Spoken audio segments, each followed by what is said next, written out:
You're listening to an Airwave Media Podcast. What does Sputnik have to do with student loans? How did a set of trembling hands end the Soviet Union?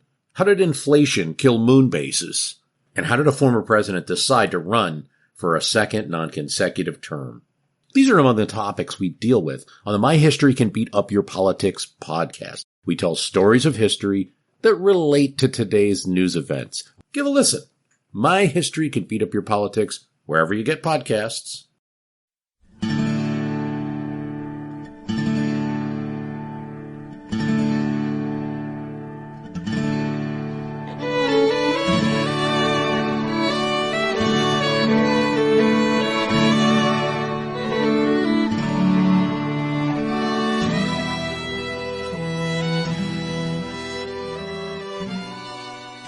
Hey everyone, thanks for downloading episode 187 of our Civil War podcast. I'm Rich. And I'm Tracy. Hello y'all, welcome to the podcast. With the last show, we wrapped up our look at the Battle of South Mountain and started the transition to our discussion of the Battle of Antietam. The fighting for control of the South Mountain passes took place on September 14, 1862, and then the Battle of Antietam will be on the 17th. So, when last we left Robert E. Lee, we said that although the Battle of South Mountain was a tactical defeat for the Confederates, it was actually, if you look at the big picture, a victory for Lee, since the fighting for the mountain passes would ultimately provide him with the thing he needed most, time to reunite his divided army. We talked about how in the aftermath of South Mountain, and with Harper's Ferry still holding out, Robert E. Lee had been fully prepared to give up on his campaign and retreat south, back across the Potomac River, in order to save his divided and vulnerable army. But then Lee had temporarily halted the retreat of D.H. Hill's and James Longstreet's troops at Sharpsburg in order to give Lafayette McLaws' command the chance to escape from Pleasant Valley, where it was trapped after the Federal breakthrough at Crampton's Gap. As y'all recall, McLaws' command had been part of the Confederate force besieging Harper's Ferry, but they'd been cut off by the Union victory at South Mountain. After that, McLaws was stuck in Pleasant Valley. He couldn't move forward because the Federals of William Franklin's Sixth Corps blocked his way, and he couldn't go back as long as Harper's Ferry was still holding out. Exactly. But Lee apparently thought McLaws could still escape, so the Confederate commander halted at Sharpsburg to wait for McLaws to join Hill and Longstreet there. Lee was still planning on withdrawing south of the Potomac, but first he was going to wait for McLaws. But then on the morning of Monday, September 15th, Lee received a message from Stonewall Jackson saying the fall of Harper's Ferry was imminent. This incredibly important development changed Lee's thinking and gave him hope that something of his campaign might be salvaged after all. Because once the Federals at Harper's Ferry surrendered, then Stonewall Jackson could finally hurry north to rejoin Lee and Longstreet, and the Confederate Army would be reunited once again. And Lee had the chance to salvage something of his campaign, since he hadn't yet retreated back across the Potomac, but had stopped at Sharpsburg to wait for McLaws. By the way, with the fall of Harper's Ferry, McLaws would march his command back that direction and so escape the trap in Pleasant Valley that way. Right. But at any rate, as we said last time, Stonewall's news about Harper's Ferry changed everything for Lee on Monday the 15th. And so, rather than making just a temporary halt at Sharpsburg, Lee decided to make a defensive stand at that place and have Jackson march up from Harper's Ferry as quickly as possible and join D.H. Hill and Longstreet there. And that, in a nutshell, is how on Wednesday, September 17, 1862, one of the biggest battles of the Civil War would come to be fought outside Sharpsburg, Maryland, in the woods and fields and hills along the banks of Antietam Creek.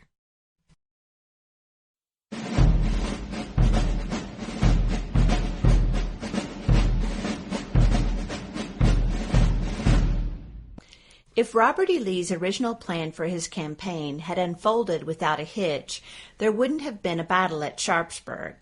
In all likelihood, there would probably have been a big battle somewhere in south-central Pennsylvania, after Lee had marched north from Hagerstown, drawing McClellan after him.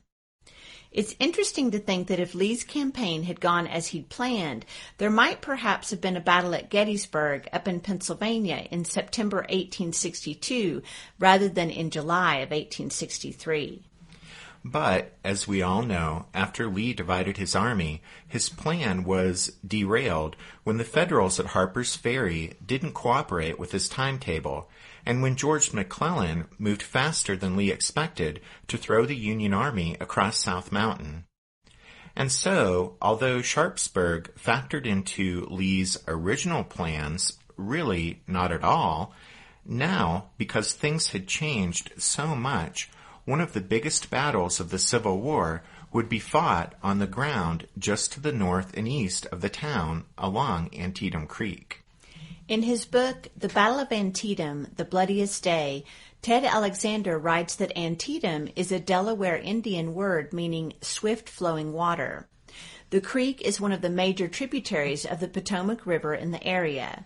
The creek's headwaters are located some 30 miles to the north, near the town of Waynesboro, Pennsylvania, and then the Antietam empties into the Potomac about 3 miles south of Sharpsburg. The Antietam, just to the east of Sharpsburg, was neither very wide nor very deep, but it was just enough of both that an organized body of troops in any strength and with artillery would need to cross it at one of the 4 arched stone bridges that spanned the stream. There was one bridge to the south at the mouth of the creek, but it will play no role in the upcoming battle. The second bridge was on the Sharpsburg-Roarsville Road, known locally as the Rohrbach Bridge, but soon to be immortalized as the Burnside Bridge. The third, called the Middle Bridge, was located where the Boonesboro Turnpike crossed the creek, and then farthest to the north was the Upper Bridge near Samuel Pry's gristmill. Stephen Sears, in his book, Landscape Turned Red, The Battle of Antietam, writes, quote, "Before the armies came, Sharpsburg, Maryland was a quiet place, an entirely ordinary little rural community where the roads came together.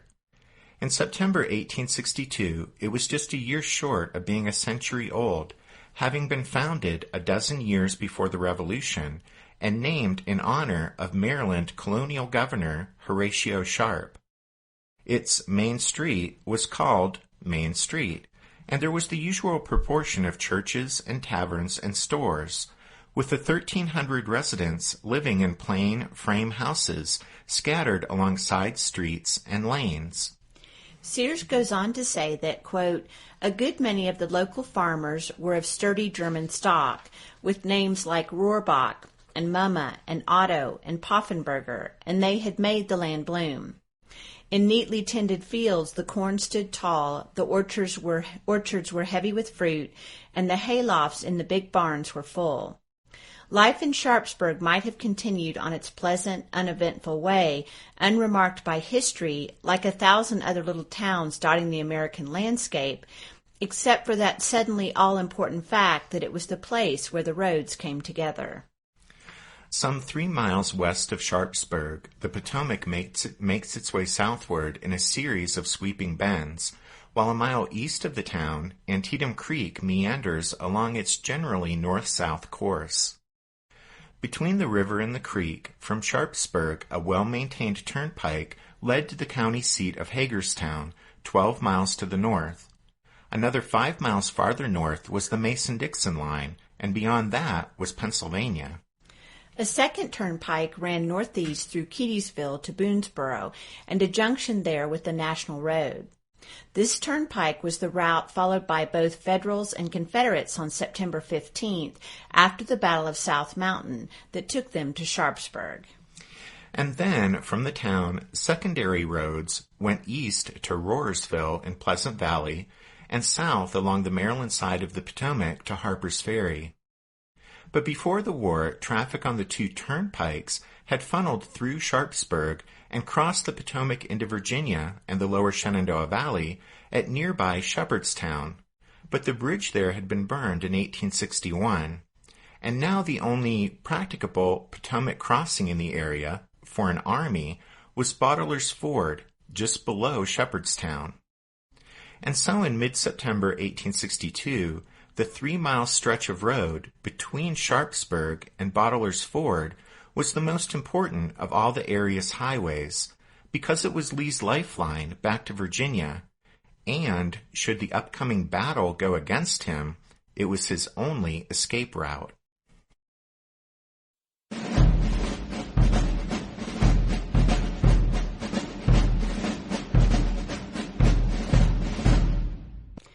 D.H. Hill's battered division of rebels began its retreat off South Mountain late on the evening of Sunday, September 14th.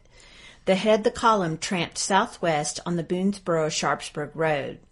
As we mentioned last time, Lee ordered a halt at Keedysville, but this turned out to be just a temporary pause in the Confederates' withdrawal to Sharpsburg. It was thought that after crossing Antietam Creek, some Federal cavalry might have to be pushed out of Sharpsburg on Monday morning. But when no Yankee horsemen were found to be around, Robert Rhodes positioned the men of his bloodied brigade on the high ground southwest of town, while Alfred Colquitt's brigade made their way through Sharpsburg to Bottler's Ford, presumably to guard the important Potomac crossing point.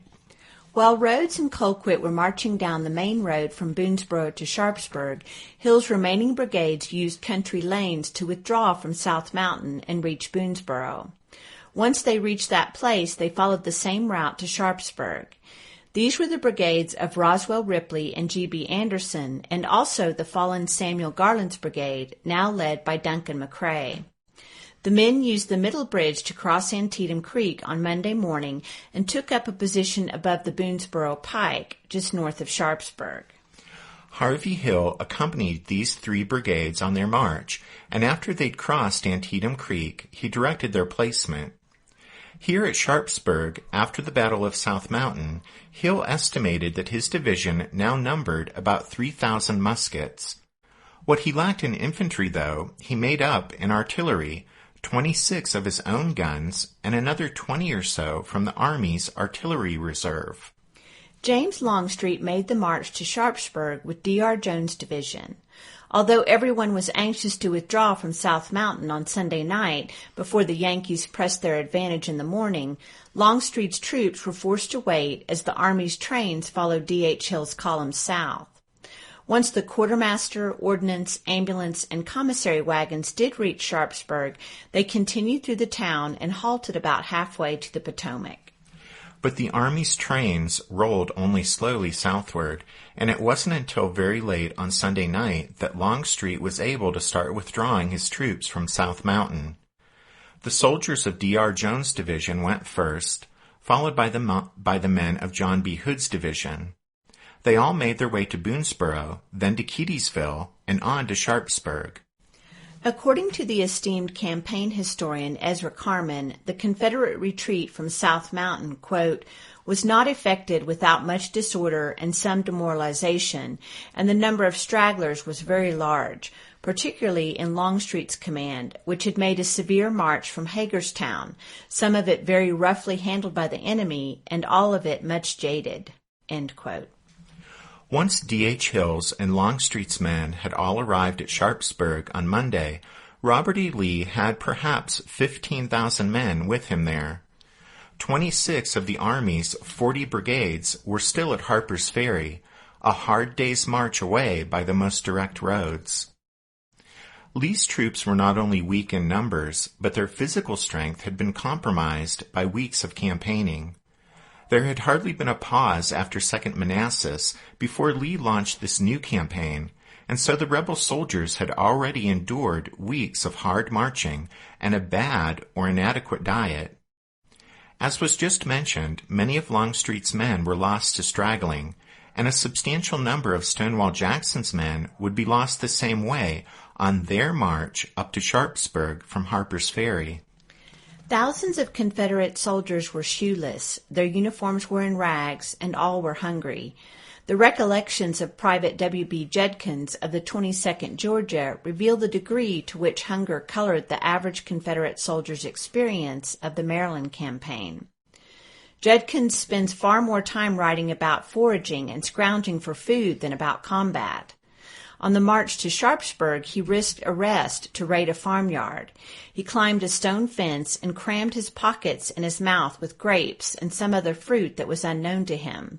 It turned out to be unripe gooseberries, which bit his tongue, quote, like eating needles. But then Private Judkins literally didn't have the strength to climb back over the fence. Although he was arrested for straggling, he managed to escape and rejoined his regiment. But most of Lee's men were in the same condition. They'd had nothing to eat for days beyond what they could forage or scrounge along the line of march, mostly uncooked corn or little unripe apples, and so diarrhea was rampant in the rebel ranks. Robert E. Lee must have certainly been aware, to some degree, of the weakened physical condition of his men, but still he had confidence in the ability of his men to beat just about any number of Yankees. Just a few days earlier, Lee had told Jefferson Davis the soldiers of his army were, quote, the best in the world. Lee knew the Army of Northern Virginia was a lean fighting machine. This was an army of combat veterans. The regiments were all battle-tested, and more than half had been in 3 or more major engagements. And Lee had complete confidence in his 2 chief lieutenants, Stonewall Jackson and James Longstreet. At the same time, Lee had a certain cool contempt for his opponent's military competence. Lee didn't know at the time what had caused George McClellan to take the offensive so suddenly and storm the South Mountain passes, but to Lee it seemed out of character for the Union commander. Up until that point, Lee's experience fighting against McClellan had led him to believe that Little Mac was the most timid of generals. Lee was willing to stop at Sharpsburg and make a stand with 15,000 men because he was almost certain that after South Mountain, McClellan would revert to form and become the most cautious of generals once more. And then about noon on Monday, the arrival of a second message from Stonewall Jackson confirming the fall of Harper's Ferry reinforced Lee's conviction to brazen it out against the pursuing Federals. Lee had the news of the fall of Harper's Ferry announced to the troops, and it provided a much-needed boost to morale. Most important, though, the surrender meant that Stonewall and a good part of his command ought to be up at Sharpsburg the next day, Tuesday. And so, unless McClellan called Lee's bluff and pressed him too hard in the meantime, Lee would remain at Sharpsburg. In Landscape Turned Red, Stephen Sears writes that, quote, to be sure, there was more to his decision to stand at Sharpsburg than simply a low opinion of the opposing general. Robert E. Lee was supremely confident of his own abilities and judgments. He found it intolerable to see his ambitious campaign end in retreat with only the capture of Harper's Ferry as compensation. Too much was at stake to accept such an outcome. Lee had marched north primarily to fight and win a battle he believed would be decisive for the Confederacy. And if Sharpsburg did not promise the contest of thrust and maneuver he would have preferred, he would fight defensively instead. Indeed, for an army so weakened by illness and straggling, that might now be the better choice. What counted was the battle and the winning.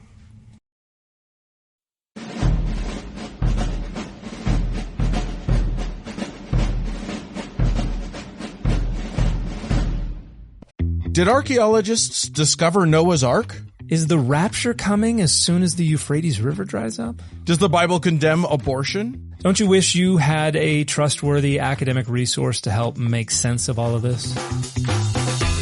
Well, I'm Dan Beecher, and he's award-winning Bible scholar and TikTok sensation Dr. Dan McClellan, and we want to invite you to the Data Over Dogma podcast, where our mission is to increase public access to the academic study of the Bible and religion, and also to combat the spread of misinformation about the same. But, in a fun way. Every week we tackle fascinating topics. We go back to source materials in their original languages. And we interview top scholars in the field. So whether you're a devout believer or you're just interested in a clear-eyed, deeply informed look at one of the most influential books of all time, we think you're going to love the Data Over Dogma podcast. Wherever you subscribe to awesome shows. What's something you learned in history class that you feel wasn't the whole truth? Better yet, what's something you didn't learn at all that was omitted completely? That's what I'd like to call redacted history. I believe that all history, no matter how good or bad, needs to be told. There are wars, massacres, battles, and entire historical events that are just not in our school's history books. Have you ever heard of Mary Bowser? I didn't think so. My name is Andre White, the host of the Redacted History Podcast, the place where history's forgotten events, heroes, and villains get their story told, one episode at a time. So come huddle around the campfire with me and get ready to hear the stories that you were robbed of. And get comfortable. We're going to be here a while. The Redacted History Podcast. Real history never dies.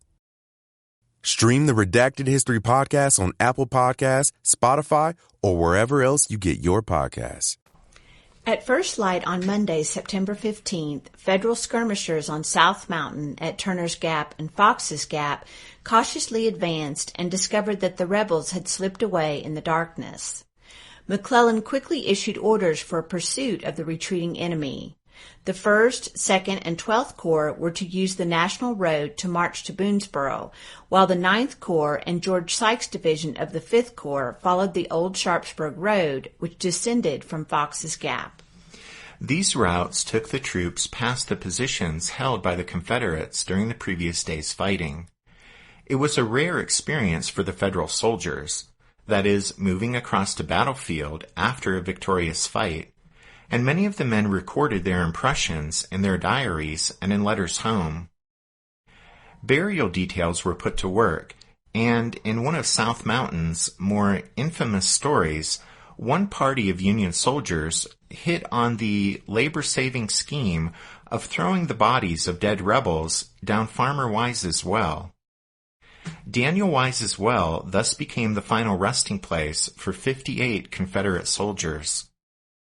One officer in a Pennsylvania regiment rationalized the action, writing of how, quote, "War makes brutes of human beings. These dead soldiers were men like those burying them, but no one stopped to think of that. Haste to cover them out of sight was the principal thing, and the well afforded a convenient receptacle." End quote. That morning, George McClellan remained at his headquarters east of the mountain, reading and writing dispatches. A report came in from Hooker that civilians in Boonesboro were saying, quote, "The rebel army is in a perfect panic. They tell me that Lee said publicly last night that they must admit that they had been shockingly whipped," end quote. And one of McClellan's staff officers was out in the field, and he reported to headquarters that, quote, "General Lee is wounded and Garland killed. Lee reports he lost 15,000 men yesterday. Boonesboro is full of rebel stragglers," end quote. An elated McClellan promptly telegraphed all this good news in full detail to Washington. He also took the time to send a wire to his wife, telling her, quote, "Have just learned that the enemy are retreating in panic and that our victory is complete." Abraham Lincoln was at the War Department telegraph office following events closely. In response to McClellan's news, the president sent a message saying, quote, "God bless you and all with you. Destroy the rebel army if possible." Navy Secretary Gideon Welles also read Little Mac's telegrams reporting Lee's confession that he had lost 15,000 men and been shockingly whipped. In his diary, Welles remarked that the whole business sounded suspicious. While he didn't doubt that a victory had been won at South Mountain, Welles wrote, quote, "I am afraid it is not as decisive as it should be. I shall rejoice if McClellan has actually overtaken the rebels, which is not altogether clear." McClellan, of course, knew nothing of Gideon Welles' skepticism. On the morning of September 15th, McClellan was basking in the glow of his victory. It's often overlooked that the battle at South Mountain was the first major offensive engagement that he had planned, initiated, and won with the Army of the Potomac. In his book, The Long Road to Antietam, How the Civil War Became a Revolution, Richard Slotkin writes that a telegram McClellan sent to retired General-in-Chief Winfield Scott the day after South Mountain is a window into Little Mac's new state of mind. Slotkin notes that Winfield Scott, the old warrior, had long been a figure of powerful but unresolved significance in McClellan's life, going back to the Mexican War, when he and Robert E. Lee had been engineer officers on Scott's staff. It was widely known that back at the start of the Civil War in 1861, Scott had thought Lee was the man best qualified to lead the main Union field army, just as he had rated Lee the best and bravest of his officers in Mexico. When McClellan was called to Washington after First Bull Run, Winfield Scott was first his patron, then his critic, then the obstacle blocking Little Mac's path to control of military policy, and finally Scott was an enemy McClellan had driven from command by a systematic campaign of intrigue and defamation. In the immediate aftermath of South Mountain, McClellan took the time to send a message to Scott. He wanted Scott to know that he had routed and driven from the field a rebel army that had, quote, R.E. Lee in command, end quote. Obviously, the Battle of South Mountain had a personal significance for McClellan that to him was nearly as vital as its potential strategic consequences. Winfield Scott must see and acknowledge that he had been wrong to prefer Lee, and wrong to doubt and oppose Little Mac.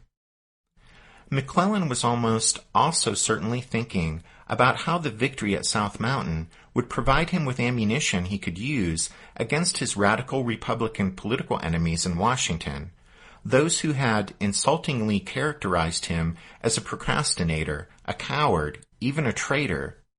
They had trumpeted their doubts about McClellan's ability to fight and win battles. But now his victory at South Mountain would armor him against their malice.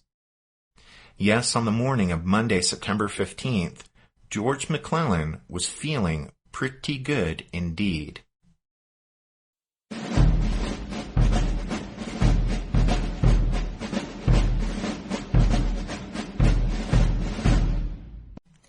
Like its commander, the Army of the Potomac was in high spirits the morning of September 15th. For the first time in its history, it had a victory that put the rebels to flight, and none of the Union soldiers were minding the hot and dusty marching very much that Monday morning. As they tramped along, they passed a good many captured Confederate stragglers being herded to the rear. A man in the new 130th Pennsylvania laughingly called out to one of these groups and asked if there were any more rebels left. A defiant Southerner fixed the greenhorn with a hard look and assured him that soon enough he would run into all the rebels he ever cared to see. Unlike Robert E. Lee's veteran army, about 1/4 of McClellan's army at Antietam would be made up of greenhorns, not just soldiers who had never been in a battle, but a large number of raw recruits. These included 9-month men, who were hastily enlisted to cover the shortages in manpower caused by the War Department's premature and overly optimistic closing of recruiting offices that summer. 18 of these brand new regiments, about 15,000 men, became part of the Army just prior to the march to Antietam. Another 5,000 new recruits were added to the ranks of existing regiments as replacements. The 9-month regiments, as well as the replacements, lacked training, and it could be expected that their ignorance of drill and firearms would prove fatal at the tactical level on a battlefield. It's important to note that McClellan's army here was not the same force that had served in the Peninsula Campaign, nor was it the Army of the Potomac that would go on to glory at Gettysburg and other battles. At Antietam, Little Mac did have the 2nd, 5th, and 6th Corps of his original Army of the Potomac. But 3 corps from John Pope's ill-fated Army of Virginia had been folded into McClellan's command. And while the 11th Corps was kept back to guard Washington, the 1st and 12th Corps marched to Antietam with Little Mac and will play key roles in the opening phases of the battle. Then there was the Ninth Corps, whose nucleus was comprised of Ambrose Burnside's expeditionary force that had seen action down on the North Carolina coast. And to Burnside's men had been added the Kanawha Division from Western Virginia. At any rate, all of that's to say that the Union Army that fought at the Battle of Antietam would be, in many ways, a patchwork force. Until midday on Monday, McClellan remained at his headquarters far to the rear, basking in the glory of his victory the previous day. After Little Mac finally left his headquarters, he rode west over the mountain and caught up with the vanguard of his advance 2 miles beyond the village of Keedysville. There, awaiting further orders, were the troops of Israel B. Richardson's division of the 2nd Corps and Sykes Regulars from Fitzjohn Porter's 5th Corps. They were deployed to the right and left of the turnpike running from Boonesboro to Sharpsburg. Behind them, Joseph Hooker's 1st Corps and the rest of Bull Sumner's 2nd Corps were halted, also awaiting orders. Ahead was Antietam Creek, and beyond the creek valley were the Confederates, no longer retreating, but instead arrayed in line of battle. It wasn't until 3 p.m. that McClellan, with his staff and generals, began what he described as a, quote, rapid examination of the Confederate position. When the large party of horsemen attracted the attention of some rebel artillery, the order was given to disperse, and Little Mac and his close friend, 5th Corps Commander Fitzjohn Porter, continued the reconnaissance alone. It's not known what they discussed as they surveyed Lee's line on the far side of Antietam Creek, but later in his official report, McClellan said only that, quote, I found that it was too late to attack that day. Nothing much in the way of hard marching had ever been demanded of most of the Army of the Potomac, and nothing much in that vein was demanded of it on September 15th. Sharpsburg is hardly 8 miles from Turner's Gap.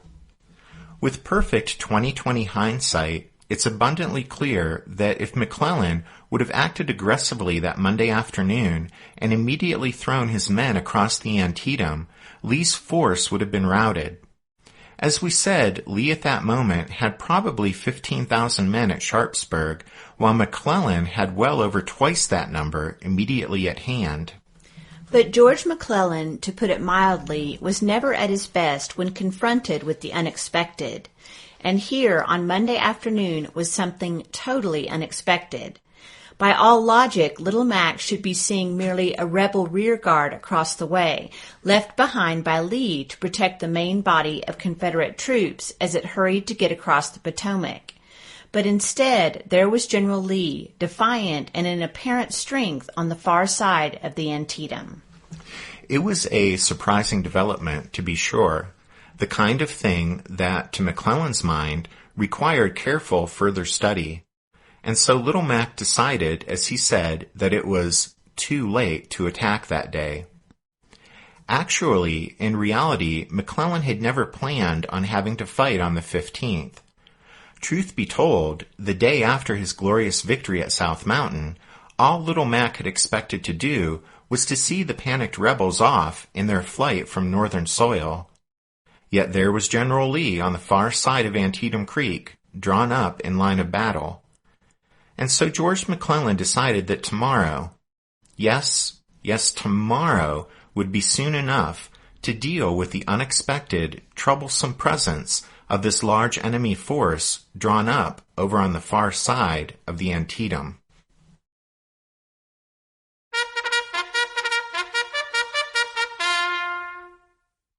That means it's time for this episode's book recommendation. And our recommendation this time is The Maps of Antietam by Bradley M. Gottfried.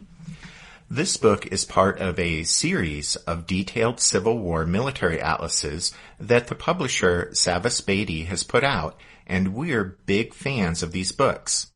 We've already recommended the one for First Bull Run, and now really we can't recommend this one highly enough. It covers it all, South Mountain, the capture of Harper's Ferry, and Antietam, in 124 full-color maps. And opposite each map is a full page of commentary. We consider it an indispensable resource as you sit down to study what all happened during Lee's Maryland campaign. But wait, there's more. Because with this episode, we also want to recommend that you pick up the map of the Antietam battlefield from the McElfresh Map Company. Yep, if you've ever visited a Civil War battlefield, in the visitor center in the gift shop, you may have seen these McElfresh maps of different Civil War battlefields. We have several of them, and they're lovely, artistic representations, I guess, of each battlefield. In this case, Antietam. Anyway, we think it's well worth picking up, so it's our bonus recommendation for this episode. So there you go. Don't forget you can find all of our book and map recommendations if you head over to the podcast website, which is www.civilwarpodcast.org. And then just a reminder that the music you hear at the beginning and end of every episode of the podcast is from the song Midnight on the Water, and we use it with the kind permission of Spiritwood Music. Thanks for listening to this episode of the Civil War, 1861 to 1865, a history podcast. Tracy and I do hope you'll join us again next time as we'll continue to set the stage for the Battle of Antietam. But until then, take care. Thanks, everyone. Bye.